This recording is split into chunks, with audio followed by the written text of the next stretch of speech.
de la elogia del Señor, entenderemos claramente que aún las vigilias que ellos hacían no eran vigilias de 3 canciones, de orar y de esto, sino que la advertencia fue esta: cuando vean a Jerusalén rodeada de ejércitos, hay que hacer todo lo que el Señor dijo en Mateo 24, y hay que entender que viene un juicio, y hay que entender que unos serán salvados de ese juicio.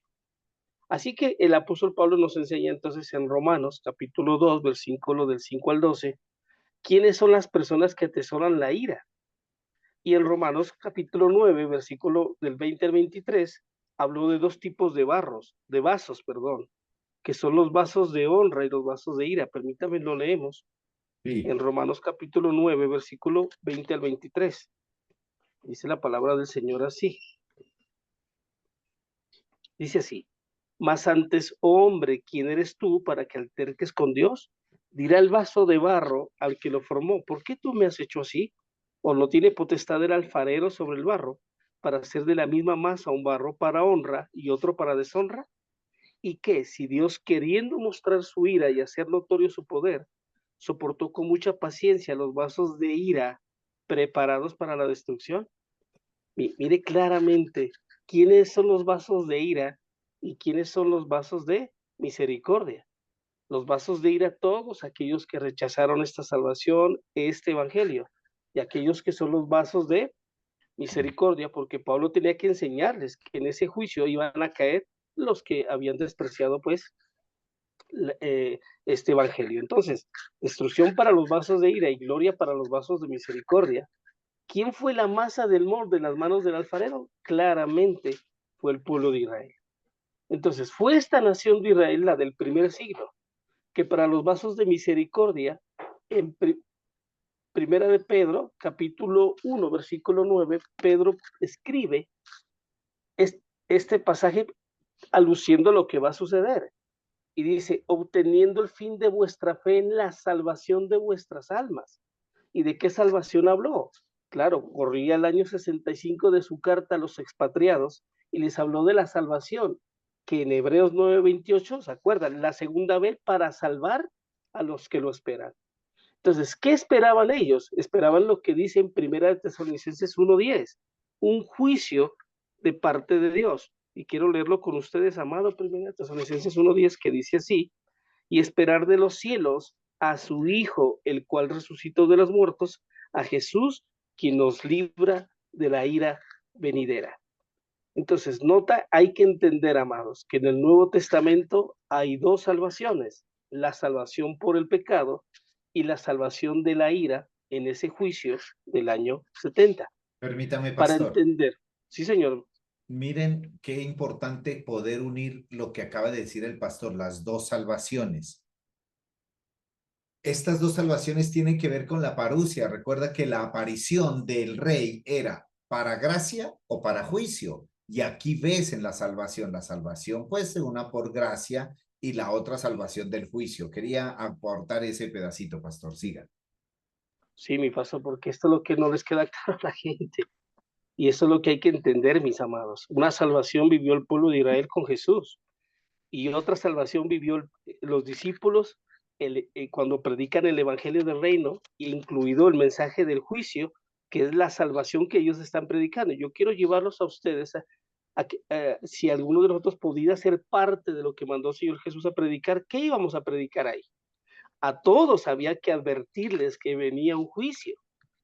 ¿Sí? Y que ese juicio se acercaba, que el Señor Jesús en Mateo 24 no dijo algo que iba a pasar pues para fechas posteriores, que la señal estaba lista.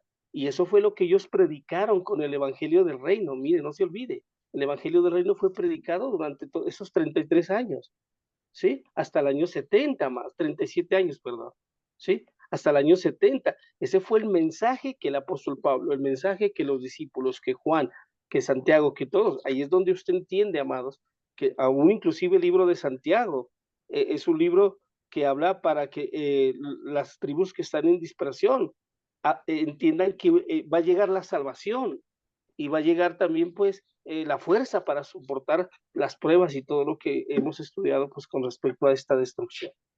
Entonces, entendemos una vez más, y esto es hermoso, pastor, ¿sí? Porque cuando estudiamos la justicia de Dios, hay términos que yo tengo, se lo voy a compartir con usted, pastor, porque investigué esto, porque la justicia se divide en muchas facetas. Y hay que entender una de las facetas, que es la justicia retributiva de Dios. Entonces, cuando se estudia algo de jurisprudencia, la palabra ira es justicia retributiva, justicia que castiga al malo y le retribuye al malo sus obras y le aplica justicia. Eso es lo que está escrito en el libro de Hebreos, si no estoy mal, perdón si me equivoco, que dice, no se engañe, todo lo que el hombre siembra, eso recoge. Eso se le llama justicia retributiva, que en el caso de la ira, porque no es que Dios está enojado y que Dios puso el ceño fruncillo y que está bravísimo pues con la gente, como decimos aquí en Pasto, bravísimo. No, sino que es claramente la justicia de Dios que recompensa según las obras, sea el bueno o sea el malo. Entonces, hay algo que se llama justicia restaurativa y justicia retributiva. ¿Qué es la justicia restaurativa? La que Dios siempre aplicó en su ley cuando había que restaurar, ¿se acuerda? Que si alguien había matado a un caballo o un asno de alguien, tenía que responder, tenía que retribuir. Bueno, es algo como para diferenciar. Pero aquí sí apliquemos, amado, que la palabra ira, una vez más, no es una debilidad de Dios, sino es parte de su justicia. Entonces, ellos esperaban de los cielos, usted lo escuchó, a Cristo, al que dice el apóstol Pedro, al que dice el apóstol Pablo, que nos iba a librar de la ira venidera. ¿Y qué fue la ira venidera en el primer siglo? Claro, fue el día de la retribución de Dios al pueblo de Israel. Pablo le dijo a los tesalonicenses en 1 Tesalonicenses 5:9, porque no nos ha puesto Dios para ira, sino para alcanzar salvación. ¿Por qué? Porque la retribución era para aquellos que de la nación de Israel en el primer siglo no conocieron a Dios, no obedecieron a Dios y no creyeron en el Evangelio. Una vez más, que quede esto grabado, pastor, en tanto en la grabación, pero en la mente de todos nosotros. Cuando Dios decide salvar a su pueblo Israel, siempre envió profetas, ¿ve? Sí. Pero ahora no envió profetas, ahora envió su propio hijo. Y si alguien rechazó la salvación por el propio hijo, no había más gracia, sino la expectación de este juicio que se anunció desde Mateo 24, que se predica con los apóstoles, como lo ves, y que claramente el Señor dejó claro que no tiene la hijo, que el que no tiene al hijo, perdón, la ira de Dios ya estaba sobre él y la condenación es eminente. Ahora hay que preguntar, ¿esto sucede el día de hoy? Por supuesto que sí. El evangelio del reino se está predicando, Dios está despertando por su gracia. Pero yo, como dijo alguna vez el pastor Evelyn, una frase que me quedó grabada en mi corazón, es verdad. Usted quiere ver a gente condenada en la calle, mírelo, ellos andan caminando porque no tienen al hijo y no tienen la vida, amados. Entonces, una vez más, amados, Pablo les dice en 1 Tesalonicenses que Dios guardaría su espíritu, que Dios guardaría su alma y que Dios guardaría su cuerpo para la venida del Señor. ¿Cuál venida? Ahí está otra vez la palabra venida, es la palabra elosia, de apeimi. Es la ausencia de no estar presentes, traduciría esos dos verbos que están ahí. O sea, la venida no visible de Cristo para que la aplicación de la retribución de Dios fuera real, y tuvo que darse por medio del instrumento físico y visible en Jerusalén, que es el ejército destructor de Roma. Veámoslo en Mateo capítulo 24, cuando el Señor se lleva a los 12 de paseo a Jerusalén y lo recordamos, y demostró los edificios lujosos donde vivían los sacerdotes, el sumo sacerdote, judío del templo, y les dice, mire que sabe que no va a quedar piedra sobre piedra, y que indicó el Señor con esta afirmación una vez más, que le puso una retribución de juicio al templo. Retribuir es ira y castigar o destruir también es ira, porque esa es la justicia retributiva de Dios. Nunca olvidemos, amado, que el pueblo de Dios siempre estuvo justiciado por esta justicia, por sus pecados, amados. Entonces, en Marcos 13 versículos del 3 y 4, Pedro, Juan y Jacobo y Andrés le pregunta al Señor, dinos cuándo serán estas señales. Y usted lo sabe, en el versículo 30 les dice que no iba a pasar esta generación hasta que todo esto acontezca. Entonces esa preposición hasta es el límite de la generación y de tiempo. porque la generación del Nuevo Testamento fue del año 30 hasta el año 70, que es de 40 años. Mire, esas señales no podían pasar fuera de esa generación, tenían que darse dentro de ese tiempo. Por eso en Mateo 23:33 el Señor les dice a los fariseos: serpiente, generación de víbora, ¿cómo escaparéis del infierno? ¿Cuál es ese infierno? Es la destrucción de los 3 años y medio de la gran tribulación impuesta por los ejércitos romanos, sobre todo Judea, el templo y Jerusalén. Mataron a filo de espada, no les importó si eran hombres y mujeres, mataron más de 3 millones de personas en Jerusalén. Según las historias, dice que corría la sangre debajo de las puertas y, y el ejército romano con estos hombres a caballo tenían hombres tan fuertes que su brazo, amado, decapitaba al que podía, y esto sucedió en aquel tiempo. Entonces, mire, los 12 le preguntan: Señor, ¿y qué señal habrá de tu venida y de fin del siglo? Ya lo sabemos, en Mateo 24:30 le dijo: esta es la señal. Sí, no dice que aparecería en cuerpo físico, sino que la señal del Hijo del Hombre en el cielo, porque el cielo fue el que ordenó la retribución a Israel. Y entonces se levantarían todas las tribus, mire. ¿Cuáles tribus? ¿Sí? Las de Santiago 1:1, cuando Santiago escribe a las 12 tribus que están en dispersión. Y esto fue lo que escribió Juan entre el año 54 al año 68 de Apocalipsis, en el capítulo 1, versículo 7, que él viene con las nubes, todo ojo le verá, y lo que les traspasaron y todos los linajes del territorio harán gran lamentación por él. Sí, amén. Está la pregunta: ¿él vino en las nubes? Claro, porque venir en las nubes es, lo vimos, una figura literaria que representa al rey viniendo en juicio. Y este fue el cumplimiento de Hechos capítulo 1, versículo del 9 al 11, cuando Cristo fue alzado y lo recibió una nube. Mire, qué bonito entender esto. Aparecieron 2 varones blancos y le dijeron a los 12: ven este mismo que ha sido tomado de vosotros al cielo. Asimismo vendrá como lo habéis visto ir al cielo. ¿Cómo lo vinieron ver venir? Insertado en la nube. Es que hay que entender que la figura de la nube también tiene una representación. La nube tiene agua, y cuando desata el agua es señal de juicio. Esto es tan importante porque no fue solamente abrazado en una nube y va a volver a aparecer en una nube, no, él ya vino a desatar su juicio. Mi pastor, Entonces, sí, señor. permítame hacer una anotación aquí con respecto al término Perfecto. nube y todo esto que ustedes están escuchando, porque también Amén. este pasaje mi pastor, este pasaje de cuando estaban ellos así con sus ojos mirando al cielo, esa palabra cielo allí es la palabra shamayim. Y la palabra shamayim implica las cosas que han sido puestas arriba, están elevadas y son incorruptibles. Aquí claramente habla de una sinécdoque, que es una figura literaria en donde se habla de la nube como aquello que lo ocultó de los sentidos físicos de ellos para que la elousia se hiciera presente. O sea, la elousia que es Cristo presente, pero a través de una nube de testigos. ¿Cuál? La iglesia. Gracias, mi pastor. Ok, amados, entonces, una vez más, ¿sí?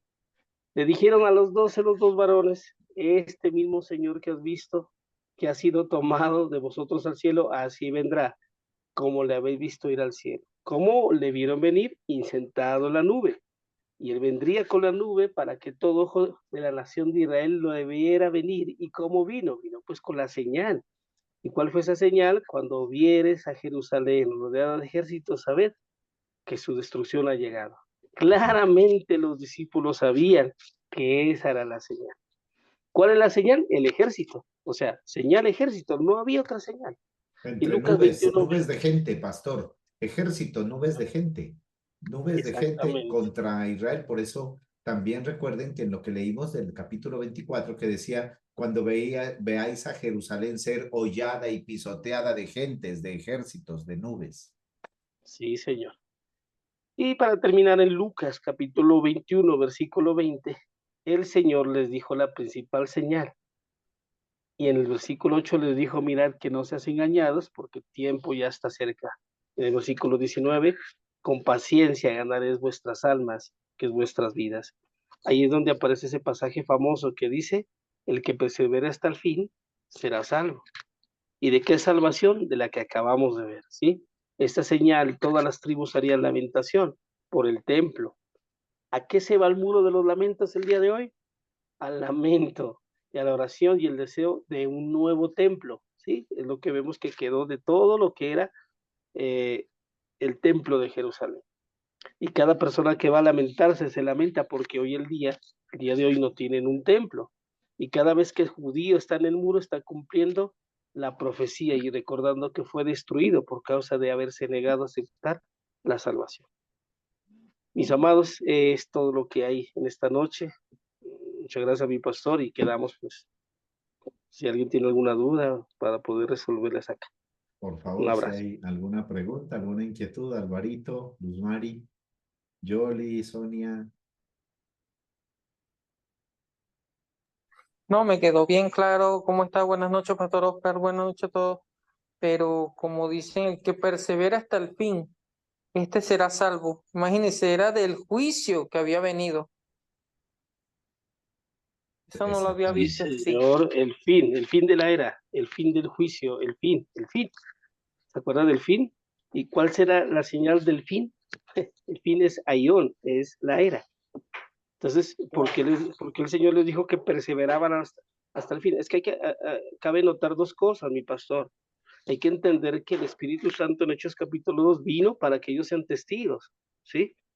¿Y por qué vino el Espíritu Santo? Para que ellos perseveren hasta el fin. Es que hay que entender, mis amados, que la persecución que ellos vivieron fue algo atroz, pero venía con advertencia, hay que perseverar hasta el fin, no se puede que uno negar y aparece alguien que en mi corazón conmociona y es Antipas, del libro de Apocalipsis, si lo han visto. Antipas, mi Cuando, testigo fiel.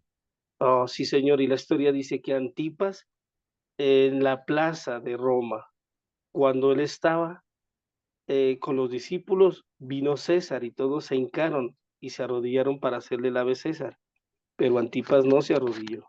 Y nació una frase que dice Antipas, si tú no te arrodillas ante César, todo el ejército de Roma estará en contra tuya. Y él dijo, yo no me arrodillo y por eso yo estoy en contra de toda Roma y fue quemado vivo en presencia de los discípulos, pastor. Entonces era una persecución tremenda que solo la soportaban los escogidos y los llenos de gracia para testificar aún con su muerte lo que habían recibido de Cristo. Sí, Señor. Excelente, mis amados. Todo esto que acabamos de ver, pues obviamente creo, pastor, que es necesario.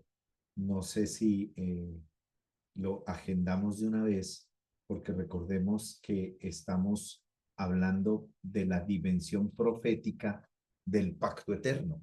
Obviamente esa dimensión profética tenía que ver con todo lo que ustedes ya han escuchado de Mateo 23, 24 y las otras referencias bíblicas. Sin embargo, mi pastor, no sé qué tan relevante pueda resultar ir a Daniel y estudiar la profecía de las 70 semanas, que también está allí, porque recuerden que la profecía de las 70 semanas le da un panorama al pueblo de Israel, sobre todo a los escribas y fariseos, que eran los administradores de las figuras y sombras, diríamos, de los bienes venideros, en donde la responsabilidad de ellos era mantener viva toda esta relación profética que el pueblo de Israel tenía con Dios, pero como corrompieron el sistema y al corromper el sistema terminaron rechazando al Señor su Salvador, luego confabulándose el juicio, como ya lo vimos acá.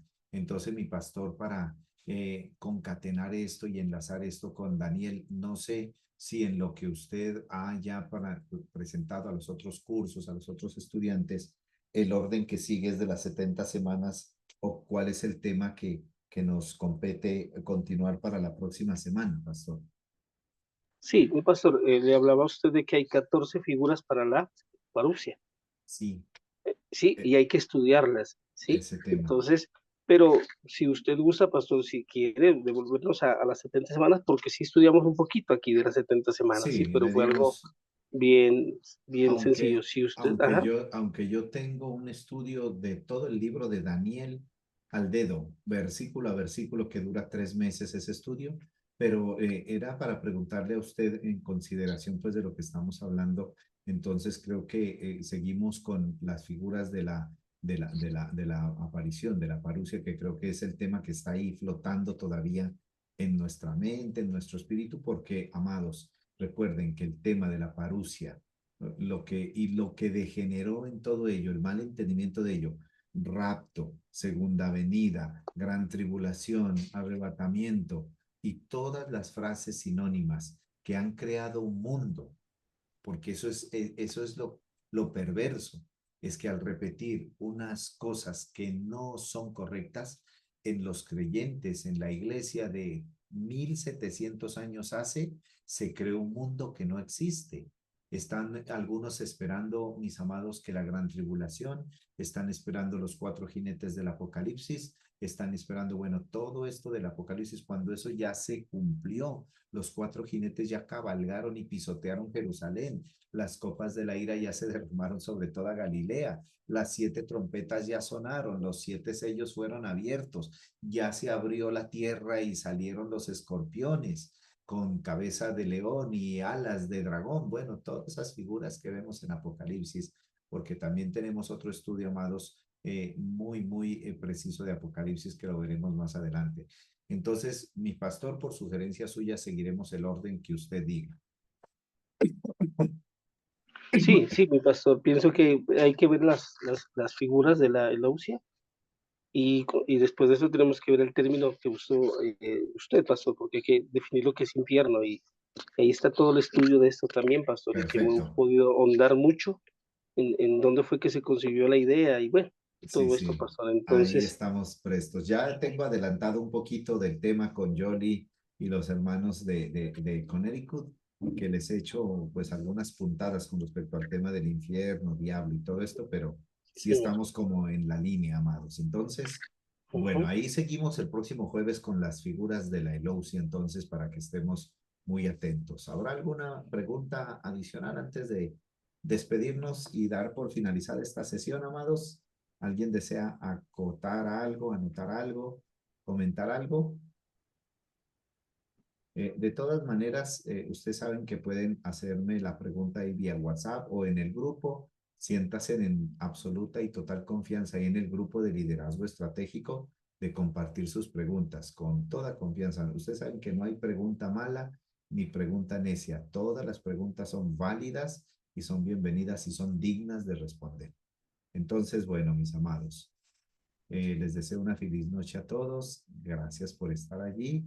Y bueno, que el Señor nos dé claridad e iluminación. Simplemente aquí con nuestro amado Pastor Oscar y con mi persona que sabemos que Dios nos ha dado un poquito de entendimiento para traer luz, amados, a esta generación en estos temas que han resultado relevantes. Este es uno de esos temas que uno no puede pasar por alto porque define, amado, lo que esperamos de Dios. Este tema que estamos hablando define cómo nosotros educamos nuestra familia. Este tema define cómo nosotros reaccionamos a circunstancias del mundo, Álvaro, allá en Venezuela. Entender lo que está pasando en Venezuela desde la mente de Cristo, este tema nos da claridad para saber, bueno, yo que tengo, cómo es mi participación allí. En Estados Unidos, mis amados que están allí, viene un tiempo de mucho convulsión, viene un tiempo político. Recuerden que el reino de los cielos y la manifestación del reino de los cielos siempre ha estado asociado a la política de los hombres. Cuando ustedes leen los profetas del viejo pacto, ellos siempre asociaron su profecía al gobierno. Por ejemplo, dicen, en el reinado tercero del rey tal, en el año 10º del rey tal, nosotros no podemos retraernos. Y por eso necesitamos orar y estar meditando, amados, porque yo sé, sin ser profeta del desastre, amados, y sin tener tampoco el deseo de asustarles a nadie, ninguno de ustedes, vienen tiempos para algunas naciones bastante convulsionados, porque estamos viviendo casi el fin de una era también. Hace 8 días yo les expliqué por qué tengo este sentir en mi espíritu. Estamos viviendo el fin de una era junto con el fin de una generación. Nosotros casi la mayoría, bueno, con excepción de Álvaro, tal vez, no sé cuántos años tiene Álvaro, 30, 25, bueno, pero la mayoría acá somos contemporáneos de una generación que ya está en vías de extinción.